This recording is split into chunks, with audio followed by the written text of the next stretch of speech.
أنا الذي تكسرت أمام أبواب الدنيا، لم أجد ملاذا إلا أنت، فيا الله ها أنا عدت بروحي المتعبة وبقلبي المكسور، فيا رب اجبرني بكلمة من عندك، وأكرمني بقرب لا يتغير، واغسلني من الذنوب إذ أثقلتني، اللهم آمين። አሰላሙ አለይኩም ወራህመቱላሂ ወበረካቱ ድና የተከበራችሁ የቻናሌ ተከታታዮች እንዴት ናችሁ? ከኔ ጋር አልሐምዱሊላህ ረቢል ዓለሚን። ይህንን ኮሜንትና እንዲሁም አንዳንድ ኮሜንቶችን ለመለስ ነው የመጣሁት ማለት ነው። እዚህ ጋር ያው ባሌ ናፍቆኛል አትይሞ ያገባብኛል ብያቴሞ ምናምን ብለኛለች። እኔ እንደዚህ አይነት አስተሳሰብ የለኝም። ለምን ባለቤቴን በጣም ነው የማምነው ከራሴም በላይ ማለት ነው። ከኔ ከራሴ በላይ እሱን አምነዋለሁኝና እንደዚህ ያደርጋል የሚል ነገር አይደለም። ሲጀመር እኔ በተፈጥሮዬ ግልጽ ነኝ። ብዙ ነገር ነው መጥቼ ማወራችሁ ለእናንተ አይደለም። ይሄንን ከናፈቀኝ በግልጽ በቃ ዳይሬክት ነግራችኋለሁ። እኔ ናፍቆኛል ባሌ መሄድ ፈልጋለሁኝ እና ምን ትላላችሁ ብዬ ልመጣ እችላለሁኝ። ግን እኔ ውሸት የሚባል ነገር አልወድም። በጣም ነው የሚያስጠላኝ ውሸት። ሰው ከዋሸኝም እንደዛው ማለት ነው። ሰው ሲዋሽ ስለማልወድ እኔም አልዋሽም እና ደግሞ መዋሸት ምን አስፈለገ ውዶችዬ ማለት ነው። ከዚህ በፊት መጀመሪያ ስጀምር ጀምሮ ስትከታተሉኝ የነበራችሁ ቤተሰቦቼ ታውቃላችሁ እንዴት እንደታመምኩኝ ማለት ነው። ከልጆቼ ጋር ያለኝ በተለይ ከሴቷ ልጄ ጋር ያለኝን ሪሌሽንሽፕ ታውቃላችሁ። ብዙ ችግር እንደተፈጠረበት በጣም ብዙ አልቅሽ የነገርኳችሁ ነገሮች አሉ። እና ዛሬ በድጋሚ እንዲህ ነው ብዬ በድጋሚ ያ የተሸፈነውን ቁስሌን እንደገና እንዲህ ነው ብዬ በዝርዝር ላስረዳችሁ አልችልም። ምክንያቱም በጣም ከባድ ህይወትን አሳልፍ ያለውኝ አልሐምዱሊላህ ለፈተና ነው እና ምንድነው ከልጅ ጋር የማያኖርሽ ችግር ምንድን ሆኖ ነው? ባልሽ ቢናፍቅሽ እንጂ ያለችበት ምክንያት እኔ ከበፊት እንደነገርኳችሁ አንድ ሰው ታሞ ያን በሽታውን የሚረዳው የታመመ የሞከረው ሰው ወይ ቤተሰብ ታሞበት ወይ ራሱ ታሞ ወይ ልጅ ታሞበት ሊሆን ይችላል። በዛ ምክንያት ስሜቱን ስለሚያውቀው ሊረዳችሁ ይችላል። እና ለዛም ነው የታመመ ሰው ብቻ ታሞ የሚያውቅ ሰው ወይ ቤተሰብ ታሞበት የሚያውቅ ሰው ነው ሊረዳኝ የሚችለው ብያችሁ የነበረው ማለት ነው ውዶችዬና በጣም ከባድ ነው። በጣም ፈተና ነው። ወላሂ እኔ እንደዚህ አይነት ነገር ለማንም እንዲገጥመው አልመኝም። ብዙ ጊዜ የታመሙ ሰዎች ሲያገኙኝ አንዳንድ ጊዜ እንደዚህ ይሉኛል። ከባሌ ጋራ እንደዚህ ከእናት ጋር ምናምን ብዙ ጊዜ እኔ የሲህሩም ጉዳይ ይሁን አላቅም፣ የጅንም ጉዳይ ሊሆን አላቅም፣ ብቻ የሆነ የጅነል አሽቅም እንደዛ ያደርጋል። ጅነል አሽቅ የሚባለው ይሄ አይነ ጥላ የሚባለው ጅን ማለት ነው። እሱ ብዙ ጊዜ ከልጅም ጋር ከባልም ጋር እንደዛ ያደርጋል። ግንኙነታችሁን በቃ የሻከረ በቃ መጥፎ ግንኙነት እንዲኖራችሁ ያደርጋል። እና እንደዛም አለ። በሲህርም ጉዳይ ሊሆን ይችላል። አሁን እኔ በጣም ሲህሮችም ብዙ ናቸው። እንደዚህ አይነ ጥላም የሆነ አይን በቃ የተነባበረ ስለሆነ ነው የበረታውና አልሐምዱሊላህ እስካሁን ድረስ መቼም ደህና ነኝ። ራሴን አደጋ ላይ አልጣልኩም። የተወሰነ ለውጥ አለኝ ብዬ አስባለሁኝ። ግን ከባድ ነው። እንደዚህ አይነት ፈተና አይግጠማችሁ። ወላሂ ነው የምላችሁ። እኔ ሐኪም ቤት እየተመላለስኩ ገንዘቤን የምጨርሰው ራሱ በተለያዩ በሽታዎች በዚህ ምክንያት ነው ብዬ ነው የማስበው 100% ማለት ነው እርግጠኛ። ከዚህ በፊት እንደነገርኳችሁ ብዙ ጊዜም ብያችኋለሁኝ። ጨጓራ ታምሜ በአፌ ደም እየተፋሁኝ ራሱ ያ ጨጓራ ውሸት ሆኗል። እኔ በጣም ብዙ ገንዘብ ነው የጨረስኩት ያኔ ማለት ነው። ጨጓራ እውነት ጨጓራ መስሎኝ ማለት ነው። ከዛ በኋላ ግን ጨጓራ የተቃጠለው በሲህር ምክንያት ስለሆነ ከዛ አልሐምዱሊላህ አሁን ደህና ነኝ ማለት ነው። የዛ ጉዳይ ደህና ነኝ። ግን አብሮ የተከሰተ ነገር ከልጄ ጋር የማያግባባ ነገር እንዳለ ነግሬያችኋለሁኝ። በቃ በጣም ያበሰጫጨኛል ምናምን። አንዷ እህቴ እንደዚህ እኔ በታመምኩበት ሰዓት ያገኘኋት ልጅ ምን አለች ይመሰላችሁ? ከባሌ ጋር እንደዚህ ያደርገኛለች። በጣም ነው የምትጣላው፣ በጣም ነው የምጮህበት ምናምን፣ በቃ እንዲፈታኝ ሁላ ጠይቃለሁ አለች። ከዛ ከቤት ወጥቶ ከሄደ በጣም ይናፍቀኛል አለች። እና በቃ እስከሚመጣ ድረስ በቃ ይቅርታ እስከምጠይቀው መጥቶ ይቅርታ እስከምጠይቀው ቸኩላለሁ አለችኝ። ከዛ እሱ ግን ምጥት ሲል ከቤት በቃ ቅይር ያደርገኛል ምለውን ራሱ አላቅም አለች። በቃ ያኔ በዛ ላስረዳችሁ የኔን ችግር ማለት ነው። ከልጄ ጋር ያለኝ ሪሌሽንሽፕ እንደዛ ነው። በቃ ከቤት ከሄደች በኋላ ሌላ ቦታ ወይ ትምህርት ቤት ስትሄድ ምናምን በቃ በጣም ትናፍቀኛለች። መጥቼ በቃ ሁለተኛ የሆነ ነገር ብታጠፋም አልናገራትም። የሆነ ነገር ብዬ በጣም እንትን እላለሁኝ። ወላሂ ነው የምላችሁ።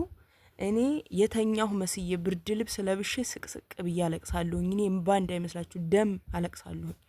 ግን ምንም ማድረግ አትችሉም። ይሄን ነገር በምን ልቀይረው? እኔ በጣም ብዙ ጊዜ የሆነ ስነ ልቦናዬ ይጎዳል ራሱ። በቃ ለሰው እንደዚህ ብላችሁ ማትገልጹት ነገር አለ አይደል? ማትገልጹት በሽታ፣ ለሰው ማታወሩት በሽታ፣ አውርታችሁም ያን ነገር ሰው የማይረዳችሁ በሽታ ታውቃላችሁ። ልክ እንደዛ ማለት ነው። በቃ የውስጣዊ በሽታ ሲሆን ማንም ሊረዳችሁ አይችልም። እና ልጄን እንደዚህ ነው በቃ ስመጣ ምንም አልናገራትም። በቃ የሆነ ነገር ምናምን በቃ ምንም አልጮህባትም ምናምን። ከዛ ስትመጣ በቃ የሌለ ያንጨንጨኛል ማለት ነው። እንደዛ ብዬ ምዬ ማለት ነው። በጣም ምዬ በቃ ለራሴ ቃል ገብቼ ማለት ነው። እና ከመጣሽ በኋላ ነገሮች ይቀያየራሉ። እና እንደዚህ አይነት ነገር አለብኝ። እና እነሱም ደግሞ በጣም እንደዛ ደግሞ የሆነ ንዴት በጣም ከበዛብኝ ያስጮኸኛል፣ ያንጨርረኛል። እንደዛ በሚያደርግ ሰዓት ልጆቼ በጣም ይንጫጫሉ። ጎረቤት ድረስ ነው የሚወስዷቸው ማለት ነው። እና በቃ ስለዚህ ነገር ማውራት አልፈልግም። ለምን መሰላችሁ? በጣም ስሜታዊ ነው መሆነው። ስሜቱን መናገር ይከብደኛል። ገብቷቸዋል። ብዙ ጊዜ በፊት ላይ አካባቢ ነበር እንደዚህ አይነት ነገር ያወራሁት። ከዛ ወዲህ በቃ ለማንም አውርቼ አላውቅም። ለማንም አይረዳችሁ ማንም። እና በቃ ስለዚህ የሆነ ሆኖ አልሐምዱሊላህ። ለእናንተ ግዴታ ትረዱኛላችሁ፣ መረዳት አለባችሁ አይደለም ነገሩ። የታመመ ሰው ስሜቱን የሚያውቅ ሰው ይረዳኛል። ግን እኔ ልጆቼን ጥዬ የምሄድበት ምክንያት አብሬያቸው ሁኜ እየተናደድኩ እየተነጫነጭኩ እየጮህኩኝ ጥሩ እናት ሁኜ ለስላሳ ሁኜ ጥሩ ነገር ካላሳየኋቸው ምን አደርግላቸዋለሁ የሚል ነው ብዙ ጊዜ ማለት ነው። በቃ እስኪ ሀገሩን ጥየው ልሄድና የሆነ ነገር ይቀየር ይሆናል ብዬ የማስበው ማለት ነው። ለዛ ነው። ገብቷችኋል? በቃ ልጆቼን ቅልጥ አድርጌ አንድ ላይ ተቀምጠን የሆነ በቃ እንደ እናት ማንኛውም እናት እንደምታደርገው ልብሳቸውን አጥቤ ተንከባክቤ እንዳይርባቸው በጣም ብዙ ነገር አድርጋለሁ ለነሱ ማለት ነው።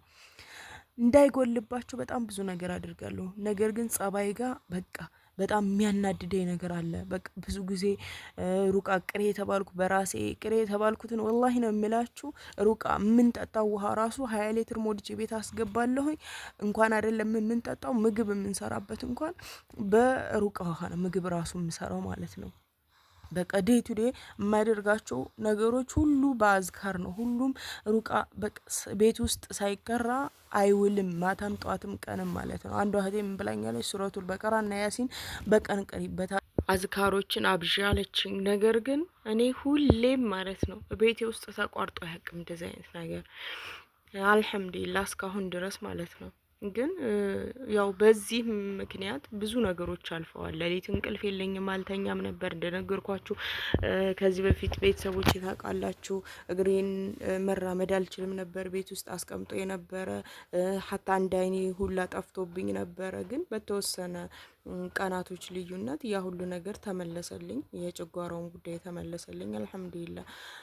ልጆቼን እንኳን ለብቻ ይዤ የተወሰነ ከነሱ ጎን መሆን ችያለሁኝ ማለት ነው። ግን አሁንም ሙሉ በሙሉ ችግሩ ስላልተፈታልኝ ከልጆቼ ጋር ያለውን ነገር እኔ እንዴት ነው ሁሌ እየጮህኩ እያስደነገጥኳቸው ሁሌ እኔ እንትን ከነሱ ጋር መግባባት አቅቶ በተለይ ከሴቷ ልጄ ጋር እንደዚህ እስከ መቼ ነው እሷም ተሳቃ የምትኖረው?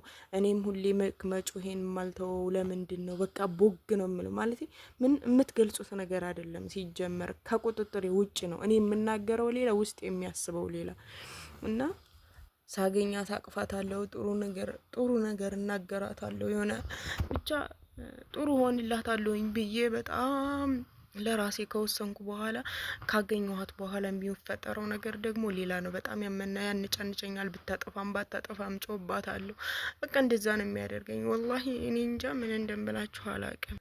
ግን ሁሌም ዱአ አደርጋለሁ እናትና ልጅን ለማለያየት የሚያደርጉ ሰዎች የሚሆኑ ጅኖችም ማለት ነው። ወላሂ አላህ በላአውን ያውርድባቸው ነው የምለው። የምን ጊዜም ዱአ ነው እና እንደዛ በዛ ምክንያት ነው እኔ ከልጆች ጋር ብለያይ ድጋሜ ወደ ስደት መሄድን የመረጥኩበት ምክንያት ይሄ ነው እንጂ ሌላ ምንም ሚስጥር የለውም። ሲጀመር ሚስጥሬንም ምንም ያለውን እውነታ ሁሉ እየመጣሁኝ የምነግራችሁና ማወራው እናንተ ጋር ነው እና ያለው ነገር ይሄ ነው። ዱአ አድርጉልኝ። በጣም ብዙ ለፍቻለሁኝ። ስቲል እስካሁን 2 አመት ይሆነኛል። በቃ 2 አመት ሙሉ በጣም ለፍቻለሁኝ። በጣም ብዙ ሩቃ ቤቶችን ሀታ ወርቄን ድረስ ሽጬ ነው ሩቃ ቤትም የሞከርኩት ማለት ነው። በጣም ብዙ ገንዘብ አጥፍቻለሁ። ነገር ግን አልሐምዱሊላህ ለውጥ ቢኖረኝም ከልጄ ጋር ያለው ነገር ሊስተካከልልኝ አልቻለም። እና እስኪ እናንተም የምታውቁት ካላችሁ ወይም ሰዎች እንደዚህ የሚያደርጋቸው የዳኑበት ቦታ ካለ ጠቁሙኝ። በዚህም እንደኔ ደግሞ የታመማችሁ እንደኔ አይነት ስቃይ ያለባችሁ ደግሞ እስኪ መፍትሄ ካላችሁ የዳናችሁበት ወይም መፍትሄ ያገኛችሁበት ነገር ካለ ኮሜንት ላይ አሳውቁኝ እባካችሁ ነው የምለው። ከምንም በላይ ጤና ነው የሚያስፈልገው። ጤና ብቻ፣ ጤናና ጤና ብቻ። በቃ ቢኖራችሁም ባይኖራችሁም ደስተኛ ሆናችሁ ትኖራላችሁ። እኔ በነገራችን ላይ የትም ቢሆን መኖር እችላለሁ። ገጠርም ቢሆን የትም ቢሆን ስለ እኔ ምንም ነገር ይበግረኛል ብዬ እስካሁን ድረስ አላምንም። ምክንያቱም ሁሉንም ነገር ያለሁበትን ነገር ወድጄ ነው መኖር የምፈልገው። ገብቷችኋል? ኑሮዬ ዝቅ ቢል ምንም አይመስለኝ፣ ኑሮዬ ከፍ ቢል ምንም አይመስለኝ። በቃ ምንም ነገር ለኔ ቦታ የላቸውም የዱንያ ነገሮች ማለት ነው። እና ያለኝንም ህይወቴን አማርሬ አይደለም አልሐምዱሊላህ በጣም ደስተኛ ነኝ። ግን ከዚህ አንጻር ነው። ጤና ከሌላችሁ ምንም ዋጋ የላችሁም። ገብቷችኋል? እና ልጅ ጋር አለመስማማት በተለይ በጣም ከባድ ነው። ባል ቢሆን ካልተስማማችሁ እንደዚህ አይነት ችግር ካለባችሁ ትፋታላችሁ። በቃ በመፋታት የሚያልቅ ነገር ነው። ልጅ ጋር ግን በቃ ወዴት ትለያያላችሁ? እና ችግሩን መፈታት ነው ያለበት። ስለዚህ የምታውቁት ካላችሁ እንደነገርኳችሁ ሀሳብ አስተያየታችሁን ኮሜንት ላይ አስቀምጡልኝ። እኔ በጣም ብዙ ናቸው ያልነገርኳቸው። ወላሂ ይሄንን በከፊሉ ነው የነገርኳችሁ። ምክንያቱም አልችልም፣ ማውራት እራሱ አልችልም። በጣም ከባድ ነው። እና አላብዛባችሁ። ያለው ነገር ይሄ ነው። በውስጥ የምታናግሩኝ ካላችሁ ቁጥሬን አስቀምጥላችኋለሁኝ። የምታውቁት ነገር ካለ ትጠቁሙኛላችሁ። ለዛሬ ያለ ቪዲዮ ይህንን ይመስል ነበር። ላይክ፣ ሼር፣ ሰብስክራይብ እያደረጋችሁ አበረታቱኝ። እስከምመለስ አላህ ሰላማችን ብዝት ያደርገው፣ ሀገራችንም ሰላም ያደርግልን። ወሰላሙ አለይኩም ወራህመቱላሂ ወበረካቱ።